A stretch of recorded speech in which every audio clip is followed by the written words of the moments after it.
Hey everyone, and welcome back to Gotcha Interact. In today's video, we're going to be taking another look at Veressa since she is just around the corner with 5.5 and whatnot. So we wanted to kind of just address a couple of questions. Mainly, is Veressa even going to be worth it? Is she going to be powerful? Just how powerful will she be? And among some other questions we'll get to along the way. So just kind of jumping right in, I kind of want to know, Vixen, I'll just start with this. What do we think about, in terms of Veressa's power, where is she going to sit? Do you think she's going to be top 5 for DPSs in the game? What do you think? Because my thought, I'll just preface with this. My thought is that now that MAVUIKA has released and being the #1 DPS now, and by pretty much a long shot, and even as a sub DPS in a lot of other teams, she's still like doing just as much damage as your actual DPS. What are post-MAVUIKA DPSs going to look like? Do you think that's going to, call for a change? Well, we had a character like Chaska come out, and Chaska was still very good, don't get me wrong, but definitely not somebody that you would probably throw in the top 5, right? So you've got to kind of wonder, okay, where does she exactly fit? Looking at the multipliers, looking at people who have already done like early access things with her, honestly, I think she's going to be an extremely strong DPS. Now, keep in mind with Electro characters, you have to keep in mind that they're not pyro characters where you can focus on melt or vaporize. They're not hydro characters where they can focus on vaporize. They're not hydro characters where they have to focus on a butt ton of HP that they can kind of just go crazy into. So what you'll tend to see is a lot of your electro characters tend to have, for their time period, pretty high multipliers. And we see that actually with Veressa. Pair that with characters like Sean Yoon, pair that with characters like Bennett or Yansan that are going to fit with them. I think that that's just really going to make them extremely strong. So looking at Veressa, I think she can be a top 5 DPS. It really just depends on what's going to happen here. But characters like Alhaitham have kind of been kicked out. So I don't know. What do you think? Is she going to be a top 5? What do you have ready to go? I think she will be. I'm kind of shooting for the high bar here. Kind of unsure, but I don't know. Maybe some of you guys watching have also seen, and maybe you, Vixen, you've seen I Win to Lose Gaming, his early access with Veressa. The amount of damage she's doing in one rotation is rivaling that of someone like Novelette, right? Kind of on that line of Arlecchino, even, stuff like that. So I'm like, okay, when I immediately see that, I'm like, that's top 5 worthy, right? So we'll just kind of have to see where that plays out. And then I guess that leads to another question in the Electro roster. Is she going to be better than Cloran? And if she's on the level of Novelette or even better, possibly, just depending on the teams or like enemies you're fighting, for example, that heavily has to do with the character's performance. Is she going to be better than Cloran? And because of that, seeing the early access, I think she will, just because Cloran isn't quite top 5. Now, I do want to say this. I think Cloran is underrated. I do think Cloran is a little underrated, just from everything I see on media and stuff like that. She doesn't get as much love maybe as she should. She's still not a top 5, but she definitely is a top 10. Yeah, no, I agree. I think I was waiting to see if we both agreed. I think Veressa is going to be better than Cloran, for sure. There's no shot that Cloran, I think, once again, if you get to constellations and, then you can possibly make them even. But I think, like we were talking about, right, Cloran heavily depends on, kind of, just her multipliers are lower. That's honestly what it just comes down to. And Veressa with Plunge, yeah, exactly. It's more rapid attacks. Whereas with Veressa, now you can easily make those plunges pretty rapid, but you can only do so many. And like you're saying with Cloran, she kind of goes into that normal and skill damage kind of hit back and forth with so many attacks happening. So, she also tends to do well with some of those teams. But I think, honestly, that just works exceptionally well. I think Veressa is going to be better. Veressa is just around the corner, but arguably more exciting than even that are the upcoming characters Effie and Skirk. And what better way to help stock up those Primogem savings than to use Loot Bar? Loot Bar is an online platform that allows you to top up your Genshin Impact account at a cheaper rate than what's provided in-game. The best news about this is that only your UID and your server region are required when making a purchase. You don't have to use any emails, any passwords, or anything like that. Loot Bar guarantees your delivery in just 30 minutes or less, but every time I've used it, I always get it within 60 seconds. If you do encounter any problems, they do have a 24/7 live chat support. You can see right here in in the bottom right. If you're still unsure of whether or not Loot Bar is safe or reliable, they have over 35,000 positive reviews that you can look at yourself on their own website, and also Trustpilot if you want to look in other sources. Don't take it from just us. There have been other creators that have used Loot Bar in the past, such as Genshin Impact, Mujin, Teyvat Times. Also, if you do play other games, you can check out their homepage and you can see here that they support Honkai Star Rail, Zenless Zone Zero, Wuthering Waves, and many more games. So what are you waiting for? Go ahead and check out that link in our description and our pinned comment to check out Loot Bar for yourself and save some money on those top-ups. In terms of, I guess, the next thing I want to talk about is teams that would work with her. Now, whenever we look at an Electro character, like we've said before, the only thing to really make them better is to kind of do either a Hyper Bloom team or Quicken team or something like that. It's the only way to really do something, besides them just doing straight damage, kind of like a Raiden or something. So what does that look like? Do we have to focus into an Aggravate? Do we have to go into Overload with that whole help in that kind of situation to just buff damage? What are we thinking here? So I think with Veressa, because she's more of a heavy hitter, and honestly that is just the trend we have seen in Natlan, most of the characters have, you know, this kind of build up around a massive hit that they do.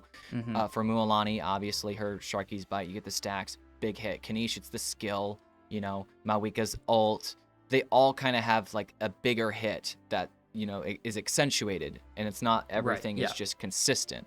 With Veressa, continuing with the, you know, the massive plunge with a little bit of damage in between, same thing. I say all that to say, Aggravate and Spread are usually just better in the scenario where the Electro character or even the Dendro character like Al-Haytham are doing lots of rapid hits, just a lot of separate numbers, because it's an additive damage bonus that we see in coming from the Quicken reaction, and it's not an amplifying reaction that we see in things like Melt and Vaporize.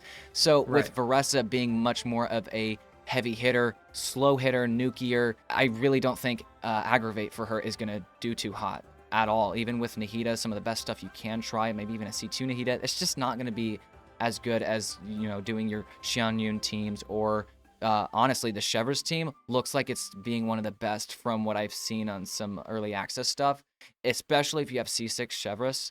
That team seems to be her best in slot team. If you don't have that though, and you happen to have Xianyun, that would be her second best based on what I've seen. And I'm not a theory crafter, so I'm just kind of regurgitating what I've seen. A lot of this has come from, once again, I Win to Lose Gaming's early access videos, and there are other creators out there, you know, TGS, Genshin Impact, you know, they have some good charts, and they also grab from other people that, you know, do theory crafting. So if you gather all the resources, a lot of things are pointing to say that Aggravate is just not great with Veressa, and it makes a lot of sense when you think about it, because she doesn't do a lot of rapid hits that Cloran does. But even with Cloran, I've even heard some people say that Aggravate's not that hot for her.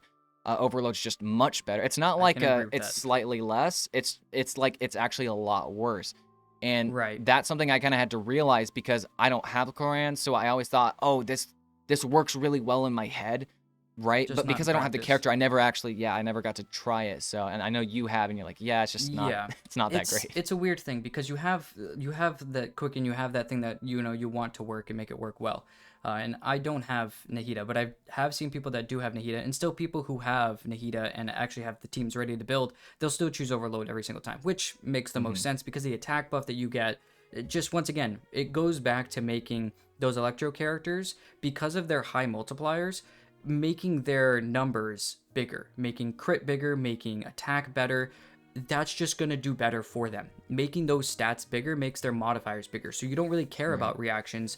Because with those other characters, they don't, not that other characters have low react or low multipliers, it's just purely with Electro characters, they have such high damage numbers for attack.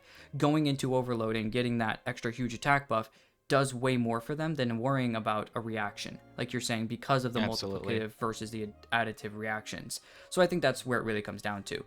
At the end of the day, though, I think that Veressa is still an extremely strong character. In terms of teams, I think it still works. You can still do the like a free-to-play if you kind of have something you just want to make work. I still do think that the Aggravate team still works. You can throw like a Dendro character in there, like Nahida, or another character, you know, Dendro main character if you really want to, and then slap in like Yansan for the attack buff, and then just throw in like Jean or Sayu or something in there, just an extra swirler just to get the extra damage increase. If it ain't broke, you know, it works. Fix it, exactly. It's a functional team, yeah. And that kind of brings me to the next thing, talking about, you mentioned Yansan. A lot of us already know right off the bat, Yansan's basically one of Veressa's best supports, even though she's a 4-star. And that's not to discredit Yansan. You know, Chevrolet is an amazing 4-star, you know, to kind of, Right. as an example, just incredible. And Bennett has always been good. So most of Veresa's teams always have Yansan. The Shanyun variant has it. Obviously, the Overload variant has it. And even, I guess, the Aggravate would have it as well. Like, it just makes sense. So that's why if you are going after Veressa and you plan together, getting that Yansan, since Yansan will be on this banner, that'll be very great. Just having at very least C0 is going to be a game changer for her teams. So that'd be great. So, like, I guess free to play, if this is like your first 5-star, hopefully you get an Yansan along with her while just going after her. Maybe you get a Bennett. Bennett's just basically on every other banner, it feels like. So, you know, it feels like everyone just has that at this point. Speaking of, actually, really quick, I do want to jump on that really quick. We have Bennett and we have Yansan. Now, I know with the Overload teams, you could probably pair them together. The question becomes, which one is better? In my opinion, I think Bennett's technically better. But like the issue that Bennett always has, and I know I'm saying Bennett has something wrong with him, okay, is that he's putting down a field, right? Circle and with impact. mobile, yeah, no, literally. But with mobile enemies, you're outside of that field a lot. Now, I know with like Kanish teams, as long as you're inside his ult while you're swinging around, it still works, or you know, whatever. But with Yansan, that can become a little bit of an issue if you're trying to follow an enemy. You know, even those faster, higher mobile enemies, the Bond of Life, Fontana enemies or whatever, they move an insane amount. So popping down a Bennett burst is a little annoying if you kind of are getting out of it over and over again. Even though like Lava Trails are the huge ones that like just jump and like leap like 50 yards away from the Bennett ult that you just placed is really annoying. Whereas you have someone like Yansan where that follows you. So yes, it'd be obviously great to obviously pair them together, but is one better than the other? And I think Bennett's buff is better, don't get me wrong, and probably the healing, but I think Yansan fits better with Veressa because of the mobility, right? Because that buff follows you. That's just my opinion. What do you think? No, that is my opinion as well. I was about to see if we had a disagreement there, kind of like you earlier with the Claran. But no, I definitely agree. Not just because of circle impact, but because of the artifacts that they use. Okay, do you want 20% attack from Noblesse from Bennett, which another character can do, by the way? Or do you want the scroll buff from Yansan? Yes, Bennett could activate scroll, but it's going to be twice as good if it's on Yansan because she's an Atlan character. Also, another thing, just I know this is not huge either, but Veressa has a passive that states when a nearby party member triggers a Night Soul burst. Any character can do this if Veressa is in the team because once a Natlan character is in the team, anyone can trigger the Night Soul burst. The more Natlan characters you have, though, that cooldown for how often you can trigger the Night Soul burst does happen more often, so that's good. Basically, when you trigger a Night Soul burst, though, with Veressa, her attack increases by 35% for 12 seconds, and it stacks twice. So if she's the only Natlan character, I believe that means you have an 18-second cooldown on Night Soul Burst, which means she can't stack that twice without having another Natlan character. And Yansan would be that character. So on top of Scroll, her own kit, another Electro character. That's the other thing. Bennett's Pyro, Yansan's Electro. That might not seem like a huge thing. It's like, okay, well, they're going to be in the same team anyways. Overload, they're doing the same thing. Right. I think it's really neat, though, that Yansan being Electro, that's naturally giving resonance for Veressa.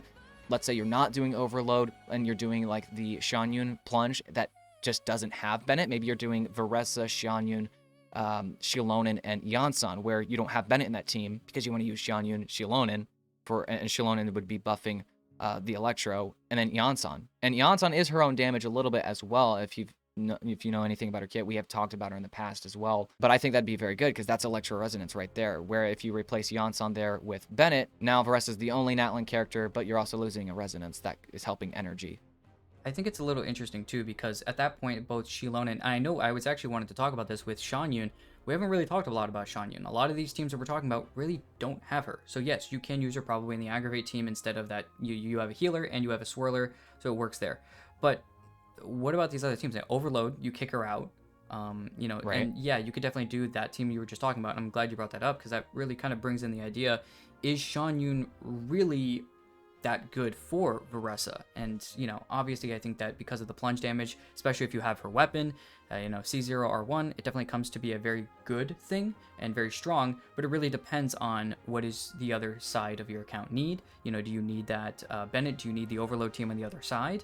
And can you run without it? So that really becomes the question. What does can Veressa actually make fully good use out of Xianyun? Is it a good reason to pull Xianyun for your Veressa if at the end of the day you're just never going to use Xianyun with Veressa? And I think the answer would be yes. I think Xianyun still is, like, if you have her, Veressa's got a lot of value for you, especially if you don't have someone like Zhao. And maybe even if you do, I'll just be honest, and I'm sorry for those Zhao mains out there.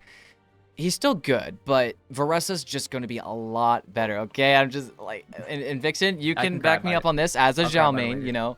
Yeah, cry about it later. Ziox, cry about it later. I know we got a new artifact set and everything. It's just kind of kicking all the Zhao mains in the face. But the point stands that Veressa's just a newer character. She's a post-MAVUIKA DPS, if you want to kind of give that new label. I think it is a new era, right? So she's just very powerful. So even if you have Zhao, Veressa is probably still a good pull. If all of these other things in your count line up for it, you have Xianyun, you don't need something else, like desperately need something else. You like her, I think you should pull for her, you know? Yeah, I think it's going to be a very interesting kind of take with how the entire, all of Veressa works. I think at the end of the day, though, we can probably say, I'm excited to see what she does. From the damage we've seen, like you were talking about, I Win to Lose Gaming, other people that have done early access and all that, I'm excited to see what she actually can do. And if she does really well, that can really be something interesting to see what she does. I think that top 5, though, is going to be really, really cool. I honestly think she can be a top 5 DPS. You know, you have Nevalette, you have Arlecchino, you have Navia. Probably not going to outdo those 3. She could be 4th or 5th place, depending on what that looks like. And you know, obviously we have MAVUIKA as well that now jumped in, and obviously you were talking about post-MAVUIKA. MAVUIKA's also a really good character at this point, so I think she can be number 5 in that team, and obviously those numbers can change. Obviously, I think MAVUIKA probably jumps up to 3rd, Navia probably down to 4. I don't know if I'll get attacked for saying that, but either way. But I think she is number 5. I think that, you know, I think Al-Haytham used to be in that slot, or number 4, number 5. I think Al-Haytham's just fallen off a little bit. Hopefully we'll get a Dendro character that follows in suit a little bit better. But as much as I love Al-Haytham, I think he's fallen off a little bit. Like you were talking about with Zhao in terms of plunge characters, I love him to death, but he takes way more investment. So that becomes the other question. She's a little bit more free-to-play friendly than you know, you're other totally plunge right. characters. Veressa can take advantage of an the overload character in team, where Zhao can't do that. Zhao has to have Xianyun, Farina, Bennett, Farazan, whatever you're doing there. And yeah, so like his pro is, okay, I can use Farazan, where Veressa can't really use Farazan because she's not an animo character. So there's a give and take. But I think we can all agree that an overload-based team is probably going to do more for Veressa than even C6 Farazan does for Zhao. That's a powerful buff, but overload teams are just crazy in their own right. So I think just to be clear, and maybe I kind of want to hear your thoughts on this. So like, if her best team is overload, and that overload team being Veressa, Chevreuse, MAVUIKA, and Yansan. So you got your double Pyro, you got your double Electro. I think that's pretty much the best in slot so far. Probably. There's nothing you can take away from that. Obviously, Chevreuse has got to stay. Yansan is just going to be better than Bennett. MAVUIKA is MAVUIKA, not only because of her personal damage, but she's giving a massive, attack increase to Veressa. It's a solid team. So that's being her best in slot. If you don't have that, what does the Xianyun team look like? So Veressa, Xianyun. A lot of people like having Farina in there because the Farina Xianyun just is very synergistic, very synergistic.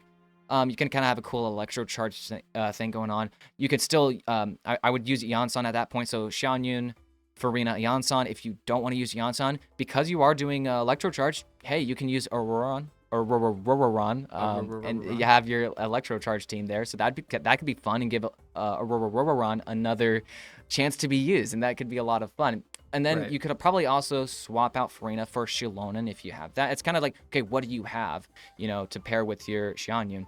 Because Xilonen would still be helping out Veressa's personal damage, as well as Yansan's little bit of, cherry on the top there for team damage. So it's kind of just give and take. Maybe you do want to just, you could just double down with Bennett, Yansan with Xianyun, because why not? It's a lot of attack. Yeah, I think it kind of depends. I think obviously, so many accounts are going to be based on what you actually have, which you can actually do. And I think that, once again, though, I think it really comes down to Veressa, I think, is, at the end of the day, a top 5 DPS. And she will be, and that really comes down to just her multipliers being really good, the team she can fit in, and her C0 capabilities, as well as her free-to-play capabilities as well. So, in terms of constellation strength, in terms of, really good teammates, in terms of free-to-play versus, a well-established account, I think she just fits in so many different areas.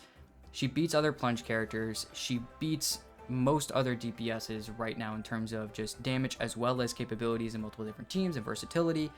I just think that she's a great character, and it's going to be really fun to see. But that will obviously come out with time, as well as many more people are going to be getting her, as well as figuring out, you know, where she exactly fits in that line. Go ahead and let us know down in the comments if you guys think differently than us. Well, that's everything we've got talking about Veressa in this video. We've kind of already talked about her in a previous video about what she's actually going to do, like looking at her kit. This video is just more looking at like, how is she actually going to perform? So if you guys think differently, if you guys are thinking, you know, honestly, I think she's going to do better here, or I think that this is a different way, if you agree with us or disagree with us, go ahead and let us know down in the comments. We could always use an adjustment here and there. So go ahead and let us know. Thank you guys for watching the video though, and we'll see you guys in the next one.